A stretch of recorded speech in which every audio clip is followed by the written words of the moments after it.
79페이지 아웃클레의 구두로 남은 산에 갈래 정리 보고 작품 해설 보고 뒤로 바로 가겠습니다. 세태 소설이래요. 세태라는 것은 그 당시의 시대 상황이나 뭔가 불합리한 모습의 그런 배경을 보여줄 수 있는 내용을 세태 소설이라고 합니다. 성격은 현실 비판적. 그러면 비판적인 요소가 조금 있어야 될 걸 우리는 찾아야 돼. 알겠죠? 좀 더 어디 비판하는지 보고. 배경은 1970년대 성남인데요. 우리가 또 한 번 사회문화적인 현대의 우리 사회문화가 나올 건데 왼쪽 봐볼게요. 얘들아. 1970년대는 주로 어떤 내용을 다루냐? 남북의 분단, 한국전쟁 이후죠. 그리고 농촌의 공동체의 역사에 관한 새로운 인식. 뭐냐면 우리가 농촌이 점점 피폐해지는 거가 지금도 많이 발달하지만 70년대부터 발달했어요. 왜? 산업화가 되면서 항상 산업화로 시작합니다. 산업화가 시작하면서 일자리가 서울에 많아지게 생겼어. 그러니까 농촌에 있던 젊은 층들이 다 서울이나 경기도 하면서 도시로 떠나게 됐습니다. 그래서 농촌이 피폐해지는 이촌 향도 현상이 시작하게 되었습니다. 그리고 마지막 산업화 과정에서 소외된 계층들이 생긴다는 거야. 우리 이 아웃클레에도 소외된 계층이죠. 산업화를 하면은 불합리하게 해고가 되는 사람도 있고요. 그 다음에 공장을 지어야 돼가지고 빈민가들을 쓸어버리는 경우도 있고요. 하면서 소외된 계층이 엄청 많이 생겨나거든. 그거에 초점 맞춘 소설들, 시들이 엄청 많다. 그래서 우리가 현대적인 근현대 있잖아. 근현대에서 시대적 배경을 하면은 일제강점기부터 들어가요. 일제강점기 조금 더 들어가면은 한국전쟁, 그 6.25 들어가고, 그 다음에 6.25 대한 아픔 이런 거 연장선, 그 다음에 70년대 지금처럼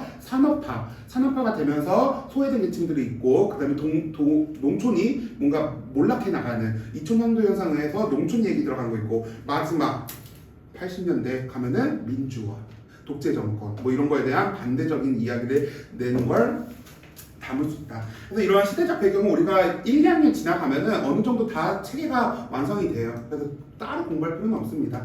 마저 갈게요. 시점 1인칭 관찰자. 제재는 도시개발 과정에서 밀려난 가난한 이의 삶과 자존심. 주제는 산업 과정에서 소외된 계층의 힘들고 어려운 삶. 마이너스네요. 내용이. 특징. 사실적 문체. 그냥 뭔가 말을 그냥 팩트만 적었습니다. 그래서 날카로운 문제의식으로 현실의 모순을 지적하고요.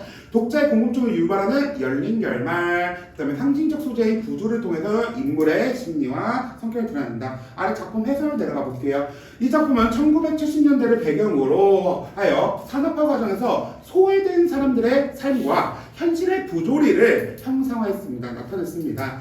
급격한 사회변화는 경제적인 성장을 이끌어낼 수 있어. 좋아요. 긍정적인 것도 있지만 수많은 문제들을 양상합니다. 그래서 이 문제는 아래 주인공 권씨는 이러한 변화가 낳은 피해자라고 할 수 있고요. 권씨가 처한 상황은 개인적 문제뿐만 아니라 당대 사회의 모순에서 비롯되었다는 점을 이야기하는 산업화라는 국가 발전의 이면에 소외된 사람들에게 가해진 사회폭력을 고발하는 내용이다. 그래서 마이너스 대적인 내용이네요. 뒤로 넘어가 볼게요, 얘들아.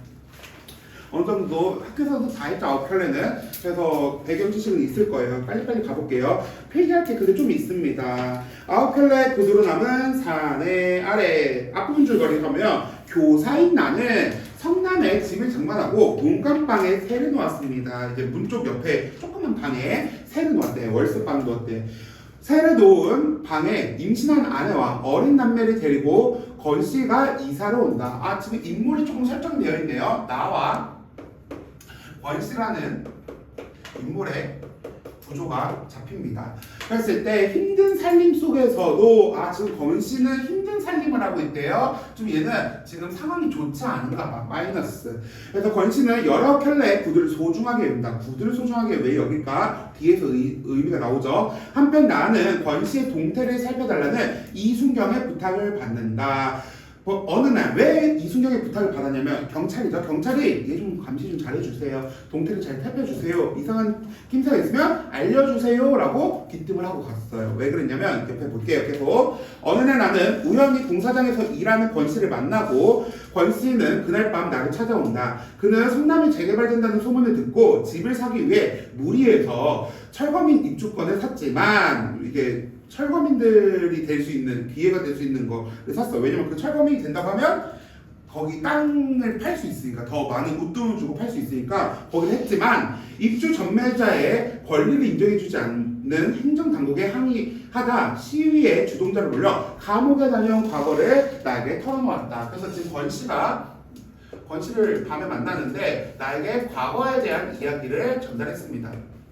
계속 가볼게요. 그래서 이 과거 때문에 아까 뭐 한 거야? 이 과거 때문에 누가? 이순경이 나에게 감시해달라. 이게 전과자가 된 거예요. 우리 전과자 되면은 이제 등본에 빨간 줄 이렇게 쭉 그어지면서 취업도 어려워지는 거죠. 그래서 지금 이제 권 씨는 원래 좀 배경을 본다면 구두를 되게 많은 걸 가질 수 있었던 뭔가 능력이 있던 사람이었을 것 같아. 그리고 입주권도 살 정도였으면 연끌은 했긴 했지만 뭔가 좀 무리해서 입주권을 사긴 했지만 그런 것도 살 수 있었던 능력자였는데 한순간에 망해버린 거야. 그래서 지금 이 권 씨가 망할 수밖에 없던 그 당시에 사회를 비판하게 될 거예요. 그래서 갈게. 그래서 권 씨는 계속해서 직장을 구하지 못하고 권 씨의 부인은 해산의 날, 출산하는 날이 되어 진통을 겪게 된다. 오른쪽 날개 이순경의 부탁 다시 한 번만 보고 갈게요. 이순경은 나에게 권 씨의 동태를 살펴달라고 부탁하는 것은 권 씨에게 시위 주동자와 전과자로서의 이력이 있기 때문입니다. 뒤가 중요하다 볼게. 1970년대는 사회의 안정과 질서를 유지한다는 명목하에 정당한 권리를 주장합니다. 우리는 지금 얘들아 막 시청이나 강화문 가면은 시위하잖아. 근데 그런 사람들까지도 사회 불안 세력으로 지정하고 감시했던 시대였다. 이런 시대를 고발한다. 세태소설이다라고 얘기합니다. 본문 갑시다.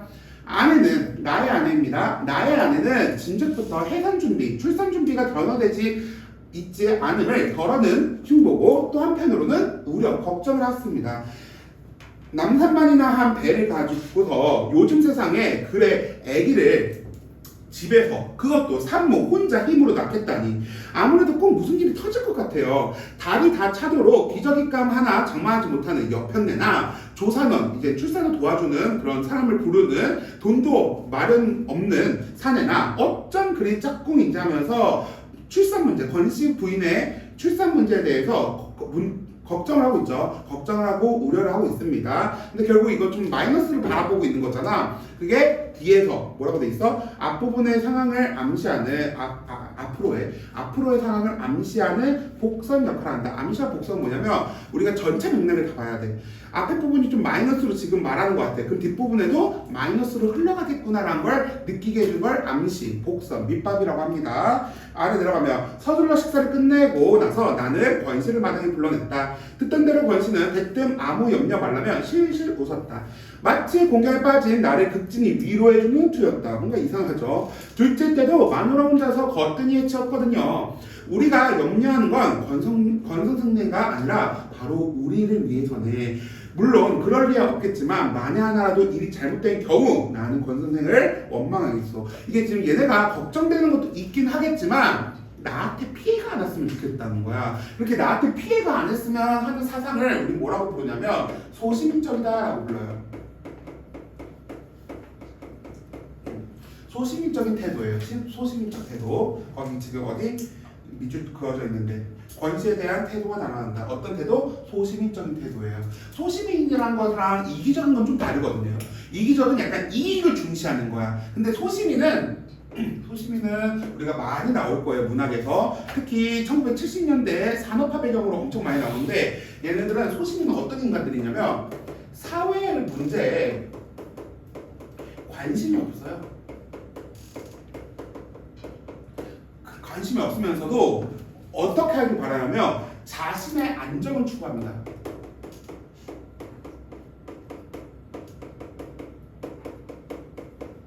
즉 어떤 걸 말하냐면 나한테 피해가 안 왔으면 좋겠는 거야.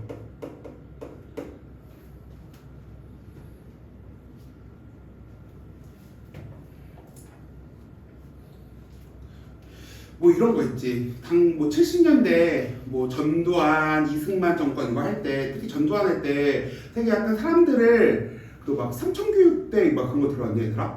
막 갑자기 사람 이렇게 잡아가가지고 정신 차린다고 해서 군대 같은데 막 쳐박아놔. 그래서 거기서 막 기합 주고 때리고 해서 뭐 사람 만들었다 뭐 이런 식의 뉴스가 많이 나왔거든. 그래서 되게 그냥 막 잡아가는 거야. 제가 잘못된 애들도 잡아가긴 하는데 조폭이나 이런 애들 잡아가서 정신 차리게 하는데 그 인원이 채워된다 해서 아무 사람이나 막 잡아갔던 때가 있었대. 근데 만약에 어느 날 옆집 사람이 엄청 착한 사람이고 모범적인 사람이었는데 그 삼천교육대 군대에서 와가지고 이 사람을 잡아가. 근데 이 사람을 잡아가는데 나는 소시민이기 때문에 얘가 잡아가는 거에 대해서 관심을 주지 않아. 왜? 내가 얘를 그러지 마세요 하는 순간 나도 잡혀갈 수도 있잖아. 그러니까 아예 그 관심을 꺼버리는 거지. 나한테 최대한 피해가 안 왔으면 하는 마인드를 소시민적이라고 해. 문제가 있다는 걸 알아. 잘못됐다는 걸 알지만 이걸 뭔가 말함으로써 이걸 바로잡음으로써 나에게 피해가 온다? 그럼 행동 안 해. 그런 애들을 소시민이라고 합니다. 이기적인 거랑 좀 달라. 이기적인 건 내가 이득을 챙기려고 아득바득하는 걸 이기적이라고 하는 거고, 소시민과는 핀트가 좀 다릅니다. 아무튼 지금 나의 소시민적 태도를 보여줍니다. 영민이 얘를 안타까워하는 것보다는 나한테 피해가 안 났으면 좋겠다는 거야. 왜냐면 출산하다가 뭐 산모나 애가 죽어. 그럼 약간 재수가 없잖아. 그러면 집값도 떨어질 수도 있고 하면서 좀 약간 자기에 대한 이기적인 그런 피해가 안 났으면 하는 마인드였습니다. 작자는 나보다 낮은 그 상대방을 낮잡아 말합니다. 너가 저 정도 작자가 정도 이상으로 느물거린다 싶어서 즉 아직 정신을 못 차린 것 같아서 나는 앵간히 모진 소리를 남기고는 방으로 들어가 버렸다. 정말이나 어려우면 분만비를 빌려줄 수 있음을 넌지시 비쳤는데도 작자가 끝내 거절한 것은 까짓거 변두리 병원에서 얼마 들지도 않는 비용을 빌려 쓴 다음 나중에 갚는 그 알량한 수고를 겁내가지고, 그 귀찮잖아 돈 빌리는 거, 겁내서 겁낸 나머지 두 목숨, 산모와 아이의 목숨을 거는 모험 쪽을 택한 계산속일 거라고 나는 단정해버렸다. 그래서 여기서 끊으세요. 여기서 조금 잘 봐야 되는 게 뭐냐면, 이 맥락에서 봤을 때 이게 진짜 그렇게 된 사실인지 팩트인지 아니면은 추정인지, 추측이라고 할게요. 미안해. 추측인지를 구분하세요. 내용에 대한 이해도에서 묻는 문제가 나올 수 있어요. 줄거리 파악하는 문제. 즉 이렇게 지금 여기 문장 보고 이렇게 말해. 권 씨는 수고로움을 덜기 위해서 뭐 돈을 빌리지 않았다. OX. 권 씨는 얘들아 수고로움을 덜기 위해서 돈을 빌리지 않았다. OX. 이거 사실 아니죠. 그러니까 추측이니까 이건 X인 거예요. 모르는 거야. 근데 그렇게 나는 추측을 하여 권 씨를 폄하하였다. OX. O. 알겠죠? 추측과 사실을 구분하면서 읽으셔야 돼. 근데 되게 추측이 많이 나와. 누가? 내가 권 씨가 이랬을 것 같아 라고 계속 추측적인 말투가 많이 나오는데 팩트인지 추측인지 구분하면서 읽으세요. 그래서 문제 줄거리 파악 문제에서 나올 수 있습니다. 옆으로 가서, 그러나 한결같은 상태로 자정을 넘기고 나서 사정이 달라졌다. 경상치고 애를 낳아본 사람치고는 진통이 너무 길고 악착스러운데 겁이 났던지 권 씨는 통금이 해제되기 전에 부인을 얻고 비탈길을 내려가느라 한바탕 북새를 떨었다. 난리를 떨었다. 마치 모습이 북이 위에 얹힌 모양으로 권 씨와 내외가 안사람과 바깥사람 부부가 우리 집 문간방을 빠져나간 걸 보는 것만으로도 한 근심이 더는 것 같았다. 지금 권 씨 부인이 이제 임월 전씨가 난 거지. 얘들아 응급상황에 나가지고 이제 권 씨가 그 아내를 업었는데 이 막대기가 북을 얻고 있는 듯한 모양이에요 하면서 뭐 하고 있어? 비유하고 있습니다. 비유. 근데 약간 이 모습이 우스꽝스러워요. 그래서 뭐 한다? 해학적이다 라고 나타납니다. 거기 기억 비유하고 있는 거죠. 그리고 해학의 웃음의 요소가 살짝 있습니다. 그리고 거기에 한 근심을 덜었대. 뭔가 마음이 조금 괜찮아졌대요. 그 전까지 얘들아 마음이 불편했어. 나가 왜 불편했어? 나한테 피해가 올까봐 걱정했던 거야. 그치? 근데 얘네가 병원 갔네. 잘 집에서 애 안 낳네. 그러니까 내 근심이 덜어졌어. 여기 한 근심 덜었다 해서 밑줄 쳐서 한 번 더 소심적 태도 한 번 더 쓸게요. 한 근심을 더는 기본이었다. 밑줄 쫙 쳐서 소심적 태도입니다. 그래서 오른쪽 날개 봐봐. 오른쪽 왜 권심을 더는 거랑 까닭 무엇일까? 나가 권씨와 권씨 부인이 병원 가는 모습을 보고 집에 사고가 나지 않았을 것이고 나가 책임이 질 것이 없다고 생각하니까 이게 뭐야? 이 마인드가 소시민이라는 거야. 오케이. 그래서 계속 갑니다. 미역근이나 사놓고 사놓고 기다리다가 소식이 오면 병원에 가보라고 아내에게 이르고 출근을 했다. 아래 내려가 볼게요. 등장인물 특징 갈게요. 아내는 권씨 부부의 출산의 준비가 미흡한 것을 보며 흉보기도 하면서 걱정을 합니다. 이 모습을 보며 까다롭기도 하지만 좀 정이 있는 사람이에요. 걱정을 하는 모습에서. 그래서 나아갈게요. 권씨의 분만비를 빌려줄 생각을 비치면서 권씨 부부의 출산 과정을 자신에게 불편한 상황을 미치지 않길 바랍니다. 이거는 얘들아 권씨에 대한 연민 동그라미, 연민의 마음도 있습니다. 나는 권씨에게 연민도 있어요. 근데 어떤 태도야? 소시민적 사고. 나의 아니라는 것은 나의 편안함인 거야. 나의 편안함, 평화를 깨지 않았으면 좋겠는 거죠. 그래서 소시민적 태도라고 합니다. 권씨, 형편 때문에 아내 출산을 해야 함에도 쉽게 병원에 가지 못합니다. 결국 얘가 돈을 빌리지 못하는 이유는 뭐야? 형편 갚지 못할 것 같으니까 그런 거야. 그래서 지금 아내 진통에도 끝까지 버티다 결국 병원 갑니다. 어려운 상황에도 부탁을 하기보다는 뭘 지켜요? 자존심을 지킵니다. 그래서 얘는 자존심을 지켜요. 자존심을 부리죠. 그리고 나가 권씨를 불러낸 결과는 결국 얘들아 이것도 막 아까 말한 것처럼 사실이 아니고 추측한 거죠. 그럴 것 같아서 그쪽 보라색 글씨 봐봐. 권씨의 의중은 마음속이야. 마음속을 폄하하고 권씨를 무능력한 사람을 치부합니다. 얘가 그냥 귀찮아가지고 그런 거야 라고 하면서 폄하를 하고 있습니다. 그래서 그 권씨의 행동은 다소 고지식해요. 돈 달라고 빌려달라고 하면 되잖아. 아내와 아기가 우선이지. 그 돈은 어떻게 해서 갚으면 되는 건데. 그래서 그 약간 고지식한 면도 보인다. 뒤로 넘어가서 한 장만 더 읽을게요. 오후 수업이 시작된 바로 뒤에 뜻밖에도 권씨가 나를 찾아왔다. 사건의 전환이 일어났습니다. 장면 전환이 일어났죠.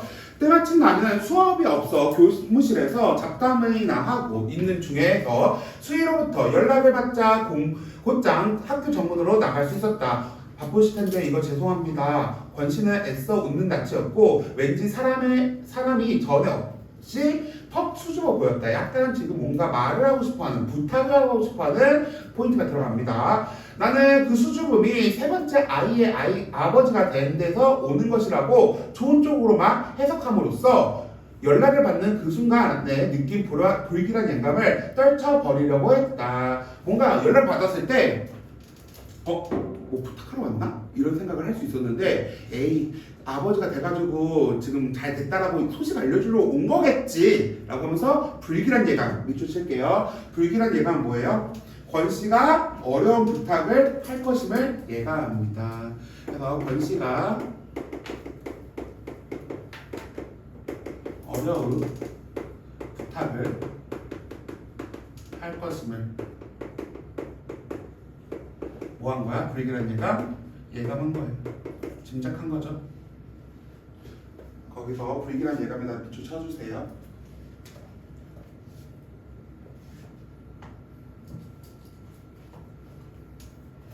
하면서 그 예감을 떨쳐버리고 출산 잘 됐겠지 이런 생각을 돌려버렸대. 그래서 바로 뭐라 해? 잘 됐습니까? 라면서 출산 잘했냐고 안부를 묻고 있어요. 뒤늦게나마 오 선생 말씀대로 했기에 망정이지 끝까지 집에서 버텼다가 큰일 날 뻔했습니다. 녀석인지 연인지 모르지만 못난 애비 혼 좀 나라고 영 애를 먹이는군요. 권씨는 수줍게 웃으며 길바닥 위에다가 발뿌리로 뜬 모를 글씨를 쓰는지 그림을 그리는지 자꾸만 그랬다. 이렇게 약간 뭔가 이렇게 멋쩍은 거죠. 이렇게 그러면서 뭔가 말하고 싶은 걸 말 안 하면서 어물쩍거리고 있는 거죠. 먼지가 풀풀 이는 언덕길에 터벌터벌 올라와서 터인데 묶어볼게요. 그의 구두는 놀랄만큼 반짝거렸다. 그리고 아니라 구두가 반짝거렸다. 구두가 반짝였다는 것은 지금 얘들아 부탁하러 왔고요. 가정 형편이 그렇게 좋지 않은 사람이 구두 하나는 광이 반짝반짝해. 그건 뭐야? 이 사람의 자존심이에요. 권씨의 자존심을 상징합니다. 결국 이를 통해서 권씨는 이 와중에도 뭘 세우고 있는 거야? 부탁하러 왔으면서도 자존심이 강한 성격입니다.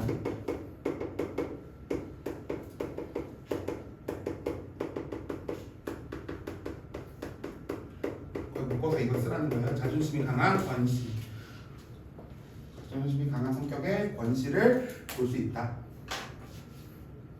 그래서 또 한 번 추측합니다. 나를 기다리는 동안 틀림없이 바지가랑이 뒤쪽에다가 양말을 번갈아 가며 문지르고 있었을 것이야 그러면서 추측하는 거야. 에이, 유독 구다구가 반짝거리네? 자존심 세웠다고 생각 아니고 이렇게 그냥 하면 닦았겠지 뭐 이렇게 생각을 합니다. 근데 이제 말합니다. 10만원 가까이 빌릴 수 없을까요? 하면서 뭐해요? 부탁을 합니다. 권씨가 부탁을 하고요. 그래서 밑도 끝도 없이 그는 이제까지의 수줍음이 싹 가시고 대신 도발적인 감정 같은 걸로 그득 채워진 얼굴을 드러내며 면전에 대고 부르셨습니다. 담배 한 대만 꾸자는 식으로 10만원 소리가 허망이도 나왔다. 너무 스르륵 나왔다는 거죠. 내가 잠시 어리둥절해 있는 사이에 그는 매우 사나운 기세로 말을 보태는 것이다. 수술해야 한답니다. 엑스레이를 찍어봤는데 아무 이상이 없답니다. 모든 게 정상이래요. 모체 골반도 넉넉하고요. 조기파수도 아니고 전치태반도 아니래요. 위급상황도 아니래요. 이 출산하는 과정에서 위급상황도 아닌데 쌍둥이는 더더욱 아니래요. 이렇게 정상적인데도 20시간이 넘도록 배가 위에 달라붙어 있는 경우는 태아가 돌다가 탯줄을 목에 감겼을 때뿐이랍니다. 제기랄. 탯줄은 목에 감았다군요. 빨리 손쓰지 않으면 산모나 태아가 모두 유용한데 다른 위급 상황 아닌데 탯줄이 목에 감긴 진짜 위급 상황이다 라고 하면서 상황에 대한 돈을 빌리는 이유를 설명하고 있습니다. 그러고 나서 이 말을 들은 나는 어색하게 들리는 것이 하나 있었대. 그게 뭐야? 제기랄이라고 씹어뱉은 그 대목이래요. 평상시에 권씨답지 않은 그 말만을 빼고 그럴 수 없음이 진지한 이야기였다. 결국 얘가 이 제기랄 체크할게요. 제기랄이라고 한다는 것은 평소에 두 가지 의미가 있어요. 평소에 권씨였으면 쓰지 않았을 말인 거야. 즉 권씨는 평소에 욕을 쓰지 않을 정도로 어떤 사람이다? 착한 성품을 가진 인물이다. 인성이 착하다. 착한 성품을 가진 권씨를 추측해 볼 수 있고요. 근데 그런 착한 성품을 가진 권씨가 욕을 할 만큼 지금 권씨의 상황은 어떻다는 거야? 그만큼 절박하다라고 해도 추측해 볼 수 있어요. 권씨의 처지가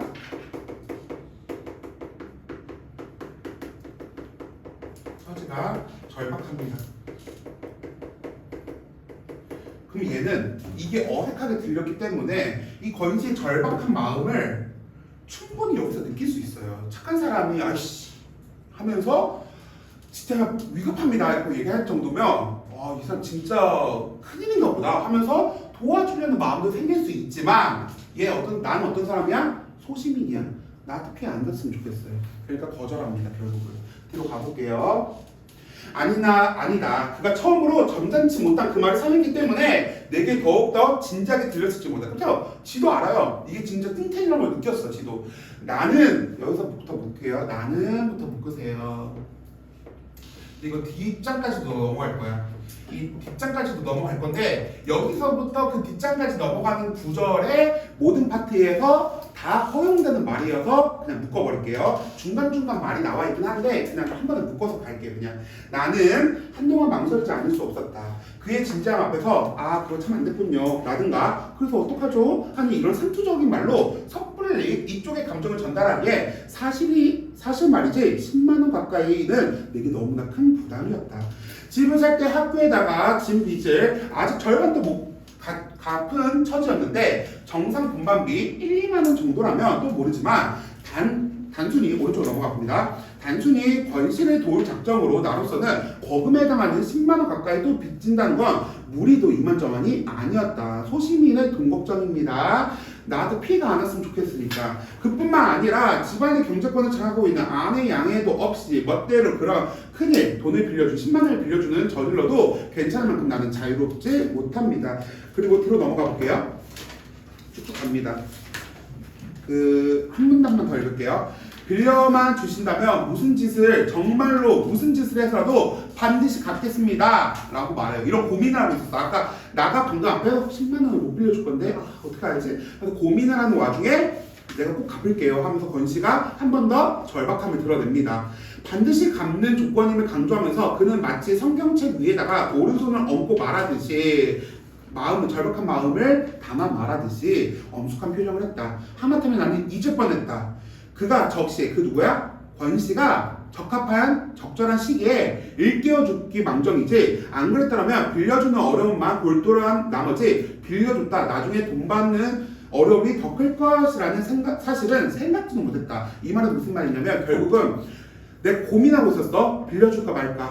마음은 빌려주고 싶지만 나한테 손해를 안 받고 싶은 소시민적 사고 때문에 갈망이 있는 거야. 갈등이 일어난 건데 지금 권씨 갑자기 갚을게요. 꼭 갚을게요 하니까 머리에 띵 맞은 것 같아요. 아, 이 사람 갚을 능력 없는 사람이잖아. 그러면 빌려줬다가 갚는 거에 돈 다시 받는 거에 애쓰고 고생하는 것보다 차라리 지금 못 빌려준다고 끊어버려야겠다 하면서 그 말을 하니까 뭔가 퉁 맞은 것 같다고 접시에 깨워줬다고 말합니다. 그렇다. 끼니조차 감당 못하는 주제에 맞벌이 아니면 아무거나 일을 노가다 하면서 어쩌다 간간히 얻어걸리는 출판사 싸구려 번역일 가지고 어느 날 빚을 다 갚는 것인가. 그래서 나는 어떻게? 책임에 따른 동정을 피하는 게 상책이고 그리고 기왕 피할 바엔 저쪽에서 감히 두는 말도 못하도록 야멸차게 굴 필요가 있었다까지 묻는 거야. 앞에서부터. 이 구절에서 나의 성격이 좀 나타납니다. 이 나는 어떤 성격이야? 여러 가지 쓸 거예요. 첫 번째, 소시민이죠. 계속 소시민으로서 나의 이해타산적인 이 말 많이 나옵니다. 이해타산적인 모습.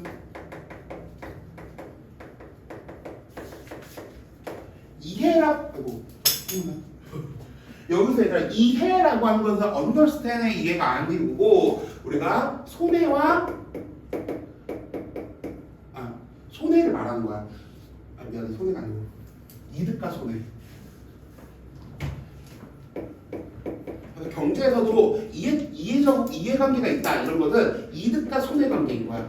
내가 돈을 버는 거, 내가 돈을 잃는 거. 이득 관계를 생각해 보는 거야. 결국 내가 돈을 빌려줬어. 근데 다시 못 갚을 것 같아. 내가 손해가 띄겠구나. 그러면 안 빌려주겠다. 라고 하는 거죠. 결국 이 모습은 어떤 모습으로 연결돼? 권씨의 어려움을 알아요. 권씨의 어려움보다는 뭘 더 중시하는 거야? 자신의 안위와 이해의 득실을 염려합니다. 자신의 안위와 이해와 득실, 업고를 염려하는 그런 소시민적인 사고방식이 엿볼 수 있다. 부등호.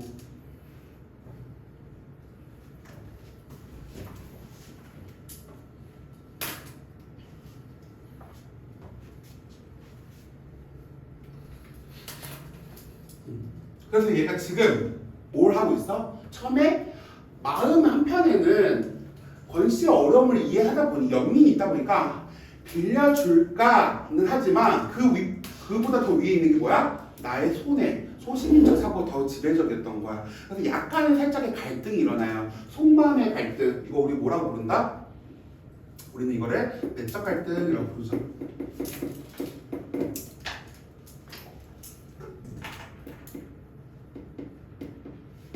그래서 이거 하는 김에 갈등의 종류 한번 정리하고 갈게요.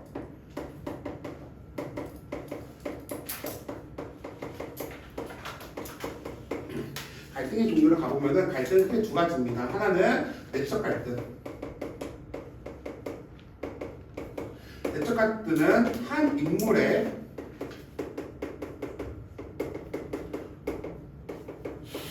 속마음에서 뭘 나누는 거야?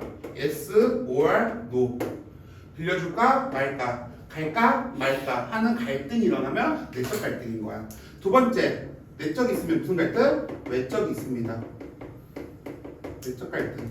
외적 갈등은 다시 세 가지로 나뉠 거예요. 하나는 우리의 인물과 인물, 개인이라고도 하고요, 인물이라고도 하고요. 개인과 개인의 갈등이에요. 그랬을 때 지금 이 속마음을 한 걸 인물끼리 해. 야, 빌려줘. 싫어. 빌려줘. 싫어. 이렇게 갈등이 일어났죠? 내적 갈등, 외적 갈등에서 인물과 인물 간의 갈등이라고 해요. 싸우는 거, 말싸움 하는 거죠. 그리고 또 어떤 거 있어? 개인과 사회와의 갈등이 있어요. 이건 우리가 일제감정기 많이 나오죠? 일제감정기, 억압해, 독립운동가, 독립하려고 벗어나려고 엄청 노력해. 개인과 사회 갈등이 나타납니다. 그리고 또 마지막은 개인과 운명 간의 갈등.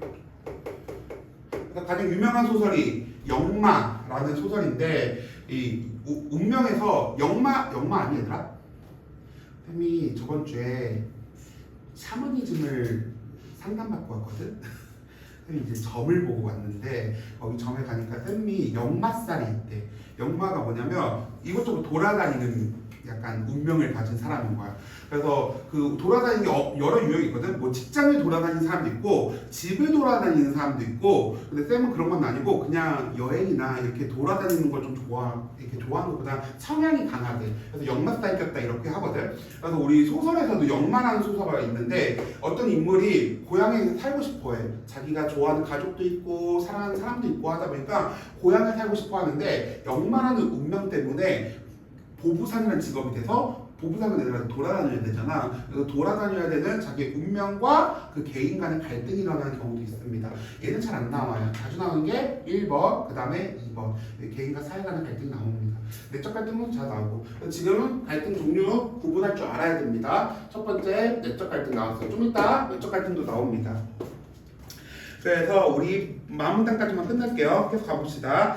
그래서 병원 이름이 뭐죠? 원산문과입니다. 지금 내 형편으로 현금이 어렵군요. 돈을 못 준다고 말하네요. 원장한테 바로 전화를 걸어 내가 보증을 산다고 약속할 테니까 권 선생도 다시 한번 매달려 보세요. 지금 여기 보증 동그라미 치세요. 내가 너에게 보증을 해줄게 라고 하는 것은 이 보증을 준다는 거 결국 얘가 실질적 도움이 돼? 안 돼? 안 되는 거야. 그쵸? 근데 겉으로 해주는 척만 해주는 거죠. 그래서 이런 걸 우리는 뭐라고 부른다? 속물성이라고 불러요. 속물성. 인간은 소심적이기도 하고요. 속물적이기도 해요. 속물적이다 라고 하는 말은 좀 정의 쓰면은 세속적 가치에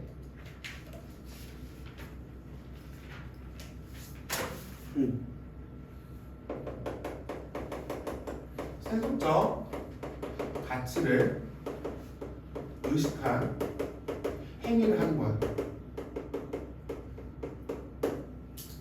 세속적인 건 우리가 살아가는 세상이야. 우리 고전문학에 말하는 약간 부정적 세속, 그게 속세를 말하는 게 아니고 이 현대 사회입니다. 현대 사회에서 얘들아 힘든 사람은 도와줘야 된다는 우리가 도덕이 있어요. 그렇죠? 내가 여건이 된다면 그래서 도와줘야 된다고 하는데 얘는 지금 교사예요. 근데 교사인데 지금 자기가 도와줄 수 있는 입장이기도 하는데 지금 도와주지 못한다고 거절해야 되는 상황이니까 겉으로는 위하는 척 하는 거죠. 그래서 그러면은 세속적이다라고 얘기해. 속세적인 속물이다. 또는 얘가 발표할 사람 이렇게 말을 해. 근데 아무도 말을 안 해. 근데 발표할 사람 한순간 얘가 발표하면은 10만 원 줄게 하면은 갑자기 손을 들어. 세속에 쩌드나는 거야. 그렇죠? 속물적이다라고 하는 거죠. 세속의 가치에 판단에 행위하는 사람을 또 속물적이다라고 하는 거야. 나름 눈치를 보는 거지.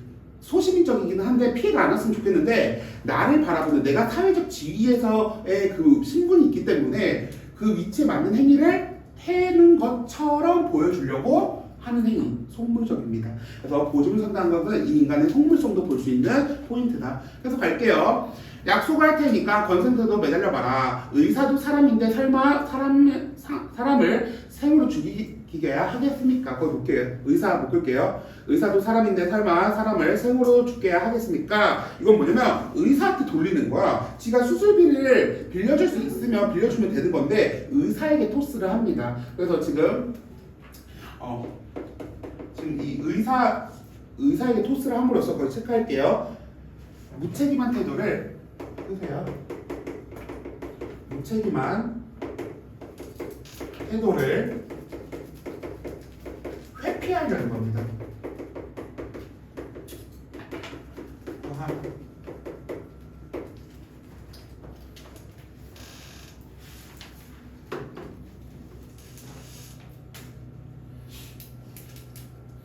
그래서 달리 변통할 구멍이 없으시다면 그렇게 해보세요 하면서 난 결국 뭐한다? 돈을 빌려주지 않는다고 뭐 했어요? 거절합니다. 근데 거절인데 직접적으로 하는 게 아니고 내가 보증해줄게 의사가 죽이겠냐 하면서 의의적으로 거절해서 돌려서 거절했습니다. 그래서 거절까지 한 부분 보고 잠깐 끊을게요.